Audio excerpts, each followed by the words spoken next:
Bismillahirrahmanirrahim. Assalamualaikum warahmatullahi wabarakatuh. Selamat pagi semuanya. Selamat bertemu kembali dengan PJJ Fisika. Oke, kali ini kita belajar masih tentang listrik statis, di mana ini adalah materi yang terakhir di listrik statis, yaitu kapasitas kapasitor.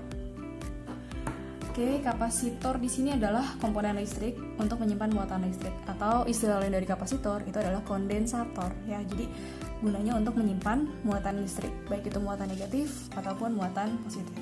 Rumus dasar dari kapasitor itu adalah C sama dengan Q per V, di mana C itu adalah kapasitor, satuannya Faraday atau disingkat farad atau bisa juga coulomb per volt. Kemudian Q itu adalah muatan, satuannya coulomb. V itu adalah potensial listrik. Kapasitor juga ada kapasitas kapasitor keping sejajar, di mana gambarannya seperti ini. Ada dua keping, ini sejajar dengan ini keping bermuatan positif, yang ini keping bermuatan negatif, di mana arah medan listriknya dari keping bermuatan positif akan menuju ke bermuatan negatif. Kenapa? Karena muatan positif itu kan medan listriknya menjauhi muatan, jadi dia arahnya menjauhi, dan untuk muatan negatif itu kan mendekati, artinya di sini arah medan listriknya akan mendekati. Kemudian ini dipisahkan oleh medium yang bisa juga beruang hampa atau udara gitu ya. Kemudian ini dipisahkan oleh jarak antar keping dilambangkan dengan D. Nah, rumus dari kapasitas kapasitor keping sejajar itu adalah C sama dengan epsilon R dikali epsilon 0 dikali A per D, di mana A itu adalah luas setiap keping, jadi setiap keping ini memiliki luas, kemudian satuannya meter persegi, epsilon R itu adalah permitivitas relatif bahan, kemudian epsilon 0 itu adalah permitivitas listrik, di mana ini sudah saya sampaikan di materi sebelumnya, nilainya adalah 8,85 dikali 10 pangkat min 12, dan D itu adalah jarak antar keping, satuannya meter. Nah, antara medan listrik dengan potensial ini ada hubungannya, yaitu V sama dengan E dikali D. Jadi V potensial itu adalah hasil kali antara medan listrik dengan jarak antar tiap keping. Kemudian Q itu adalah C kali V, ini dari rumus dasar ya, tinggal dibalik aja. Kemudian W itu adalah, kemudian kapasitor pun memiliki energi, itu dilambangkan dengan W. W sama dengan setengah dikali C dikali V kuadrat. Ya, C-nya kapasitor, V-nya potensial. Nah, kemudian dimana di sini ada dua kapasitor, satu kapasitor positif, satu lagi kapasitor negatif. Nah, ini dihubungkan dengan baterai atau ini yang memiliki nilai potensial di sini ya. Dirumuskan yang tadi dengan C sama dengan K dikali epsilon 0 dikali A per D. K itu adalah konstanta dielektrik ya. Biasanya di soal diketahui epsilon 0 tadi sudah. A itu luasan setiap kapasitornya, terus dibagi D. D itu jarak, sama ya seperti yang ketiga. Itu tadi tentang dasar dari kapasitor. Nah, sekarang kita lanjut ke susunan dari kapasitor. Jadi kapasitor itu bisa dipasang secara seri, juga bisa dipasang secara paralel. Hampir sama dengan hambatan dulu ya. Kita belajar tentang hambatan yang dipasang seri, hambatan yang dipasang paralel. Nah, tapi di sini bedanya, ingat kalau lambang kapasitor dalam suatu rangkaian itu hampir sama dengan potensial sebetulnya. Tapi kalau potensial kan ada panjang pendek ya. Nah, kalau di kapasitor itu sama-sama, panjangnya sama. Nah, seperti ada sama dengan, tapi posisinya seperti ini. Nah, ini namanya lambang dari kapasitor. Ini untuk yang pertamanya kapasitor disusun seri. Semua baik itu hambatan, baik itu dulu pernah juga belajar tentang pegas, pasang seri, pasang paralel, itu sama ya, namanya seri berarti saling menyambungkan, saling berhubungan seperti itu. Nah, contohnya seperti ini ya, antara C1, C2 dan C3 saling berhubungan, saling menyambungkan ya. Jadi kapasitor pertama, kapasitor kedua, kapasitor ketiga. Nah, kalau ingin mencari kapasitor total atau kapasitor pengganti itu bisa dengan cara 1 per C total sama dengan 1 per C1 ditambah 1 per C2 ditambah 1 per C3 gitu ya. Jadi diseper caranya. Nah, nanti baru ini di total dengan cara menyamakan penyebut, baru nanti akhirnya dibalik karena C totalnya masih di penyebut. Kemudian kalau ingin mencari muatan total dari satu rangkaian, untuk rangkaian seri itu nilainya adalah sama besarnya. Maksudnya seperti ini, muatan total misalkan diketahui muatan total sekian, total itu akan sama dengan di kapasitor 1, di kapasitor 2, juga di kapasitor 3. Makanya di sini dituliskan Q total sama dengan Q1, ini sama dengan Q2 sama dengan Q3. Jadi nilainya sama untuk setiap kapasitor muatannya. Kemudian potensial, kalau potensial ini dijumlahkan. Jadi kalau misalkan ini contohnya seperti inilah. Ini yang di sini berarti potensial total. Nah, potensial total ini tidak sama dengan di setiap kapasitor, jadi harus dijumlahkan dulu. Jadi V totalnya sama dengan V1 ditambah V2 di sudah yang seri. Sekarang kita lanjut ke yang paralel. Nah, kalau kapasitor disusun paralel itu gambarnya seperti ini ya, bercabang gitu ya. Kalau paralel itu gampangnya, nah ini antara C1, C2, C3 itu tidak saling berhubungan ya, jadi ini bercabang. Untuk menghitung kapasitor total di paralel itu caranya C total sama dengan C1 ditambah C2 ditambah C3. Nah, kalau untuk Q totalnya itu dijumlahkan. Ya, jadi Q total itu adalah Q1 ditambah Q2 ditambah Q3. Nah, untuk Q totalnya itu sama nilainya. Jadi di setiap kapasitor itu nilai tegangannya atau nilai potensialnya sama. Jadi V total sama dengan V1 sama dengan V2 sama dengan V3. Atau gampangnya seperti ini. Untuk yang seri dan paralel, kalau kapasitor itu diseper, jadi seper C. Kalau untuk paralel ditambah caranya untuk mencari kapasitor totalnya. Nah, kalau untuk muatannya itu di seri sama, kalau di paralel caranya ditambah. Terus untuk potensialnya di seri itu ditambah, kalau paralel itu besarannya sama untuk setiap kapasitor. Oke, kita lanjut ke contoh yang pertama. Di sini ada sebuah kapasitor terbentuk dari dua lempeng aluminium yang luas permukaannya masing-masing 1 meter persegi, dipisahkan oleh selembar kertas parafin yang tebalnya 0,1 mm dan konstanta dielektriknya itu 2. Nah, jika epsilon 0-nya 9 kali 10 pangkat min 12 kolom kuadrat per newton meter persegi, maka besar kapasitornya adalah, oke, seperti biasa yang pertama kalian harus tulis dulu diketahuinya ada apa saja di sini. Memiliki luas permukaan. Oke, luas permukaan itu lambangnya adalah A. A-nya 1 meter persegi. Berikutnya dipisahkan oleh selembar kertas parafin yang tebalnya 0,1 mm. Nah, tebal itu berarti D ya. D-nya 0,1 mm. Langsung diganti, maksud saya langsung dikonversi ke meter. Milimeter ke meter itu naik 3 tangga, berarti bisa dianggap 0,1 dikali 10 pangkat minus 3 atau dibagi 1000. Kemudian konstanta dielektrik. Konstanta dielektrik itu lambangnya adalah K. K-nya 2. Kemudian ini epsilon 0-nya diketahui 9 kali 10 pangkat min 12 C kuadrat per Nm kuadrat. Yang ditanyakan adalah besar kapasitor, berarti kapasitornya berapa? Oke, ini sudah terlihat ya, dari yang diketahuinya ada A, D, K, epsilon 0. Berarti ini kita pakai rumus kapasitor yang C sama dengan K dikali epsilon 0 A per D. Nah, kemudian kita tinggal lihat aja yang diketahuinya. Nah, dicocokkan dengan rumusnya. Berarti ini C sama dengan K-nya 2 dikali epsilon 0-nya 9 dikali 10 pangkat min 12, A-nya 1 per D-nya 0,1 kali 10 pangkat min 3. Kita notasi ilmiahkan, kalau misalkan kita buat ini 1, berarti ini semakin besar ya kan, dari 0,1 ke 1, yang ini pangkatnya juga harus berlawanan. Kalau ini makin besar, ini makin kecil, berarti jadi 10 pangkat min 4. 1 kali 10 pangkat min 4. Ini coret, berarti ini 2 kali 9 18. 10 pangkat min 12 dibagi 10 pangkat min 4, kalau dibagi pangkatnya dikurang, berarti min 12 dikurang min 4, jadi min 12 ditambah 4, jadinya 10 pangkat min 8. Ini satuannya farad. Kita beralih ke contoh soal yang kedua, di mana di sini soalnya adalah kapasitor C1 dan C2 dengan kapasitas masing-masing 2 mikrofarad dan 4 mikrofarad dipasang paralel dengan tegangan ujung-ujungnya itu adalah 12 volt. Maka ini maksudnya kalian disuruh buktikan ya, jadi dari poin A sampai poin B itu apakah benar nilainya sekian, jadi dibuktikan satu-satu. Ya, jadi kalau untuk mengerjakan soal seperti ini kita harus gambarkan dulu, karena dari soal ini kan tidak digambarkan bentuk rangkaian seperti apa, cuma hanya diberikan clue di sini dirangkai secara paralel. Nah, berarti ini kan ada 2 kapasitor, kita gambar secara paralel, jadi seperti ini. Oke, baru kita pasang di sini kapasitor yang pertama itu besarannya adalah 2 mikrofarad, kemudian ini yang kedua adalah 4 mikrofarad dihubungkan dengan potensial itu nilainya 12 volt. Kita buktikan poin yang pertama yang A. Yang A di sini adalah kapasitas pengganti atau kapasitas total. Karena ini dirangkai secara paralel, berarti kita gunakan cara mencari kapasitas total dengan cara paralel. Kalau secara paralel itu caranya tinggal dijumlahkan kapasitor totalnya. Jadi C total adalah C1 ditambah C2.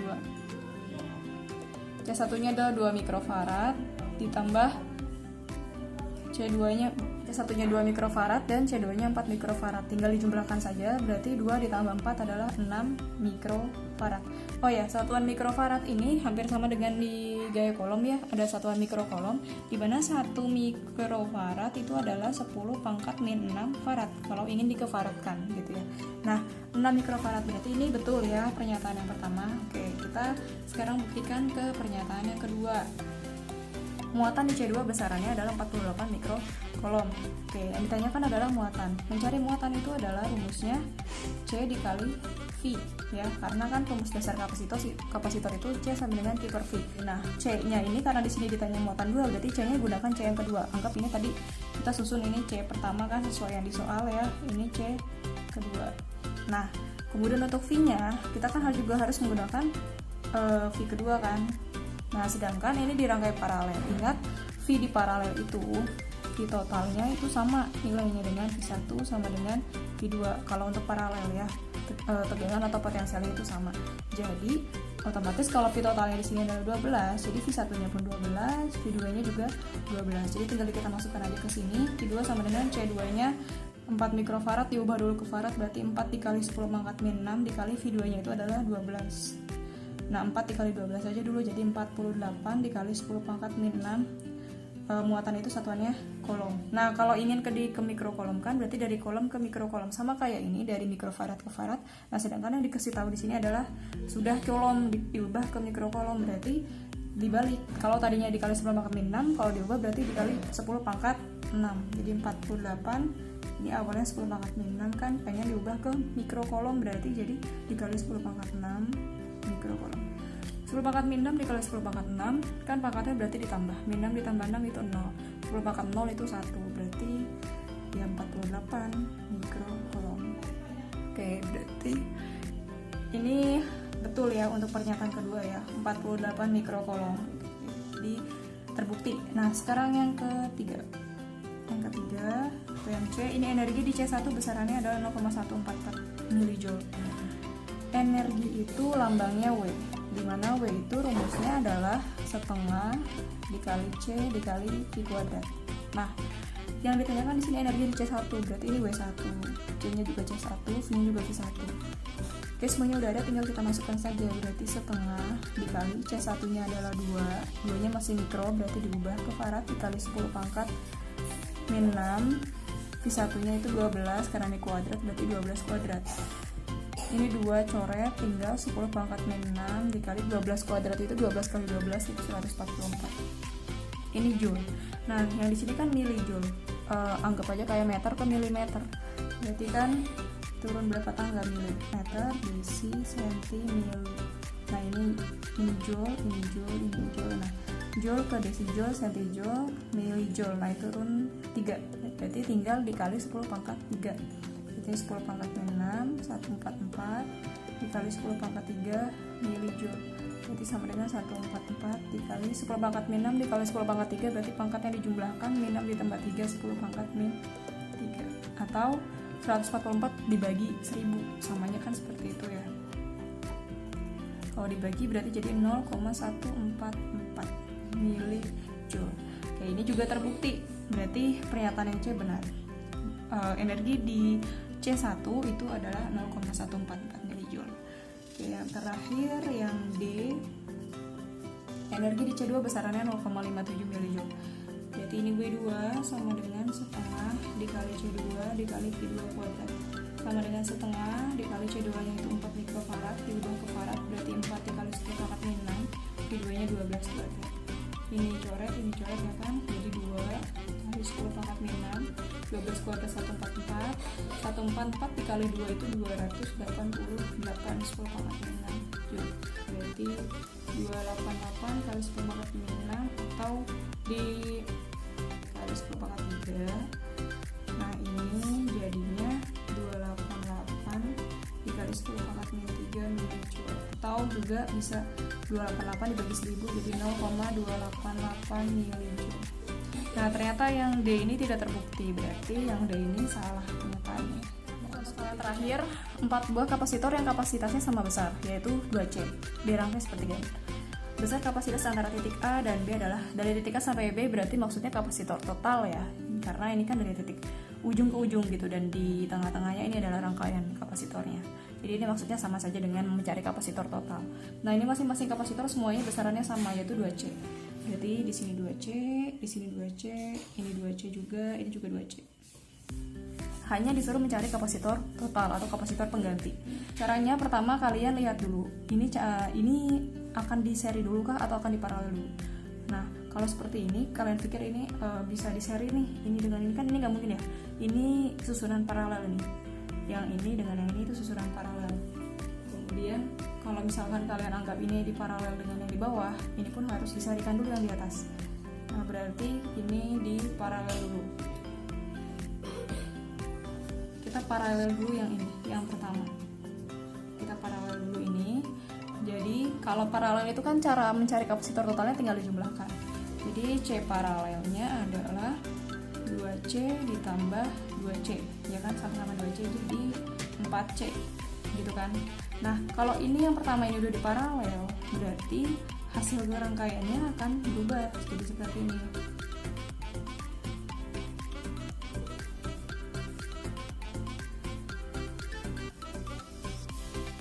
Nah, ini yang di ujung ini, yang pertama ini. Kemudian yang kedua ini hasil paralel yang sudah kita paralel barusan. Ini berarti 4C. Kemudian ini yang di bawah, ini 2C tetap. Nah, gitu awalnya. Jadi kita kerjakan dulu yang memang untuk mempermudah ke depannya, kan nggak mungkin kan kalian langsung seri, sedangkan ini harus diparalel dulu, gitu ya. Lihat intinya kalau paralel itu bercabang, kalau seri itu saling menyambungkan, saling berhubungan. Nah, kalau sudah seperti ini juga kan nggak mungkin langsung diparalel dengan yang di bawah. Jadi yang di atas ini harus di seri dulu. Ya, ini paralel ya tadi, yang ini seri. Nah, diserikan. Kalau seri itu harus di seper caranya kan. Kalau di kapasitor total berarti ini seper C, tambahkan CS aja. Seper CS sama dengan seper, langsung aja ya. Ini yang ini pertama 2C, kemudian ditambah yang kedua ini adalah 4C. Nah, seper CS sama dengan, disamakan dulu penyebutnya, nggak bisa langsung dijumlahkan karena ini masih beda penyebutnya. Kita ambil yang paling besar aja, 4C. Nah, berarti 4C dibagi 2C itu adalah 2 ya, 2 kali 1 2, ditambah 4C dibagi 4C 1 kali 1 1, jadi seper CS sama dengan 3 per 4C. Nah, ingat kalau menghitung kapasitor seri itu karena CS masih di bawah ini kan dia harus dibalik ke atas, berarti jadi CS sama dengan yang ini juga dibalik ke atas, jadi 4C per 3.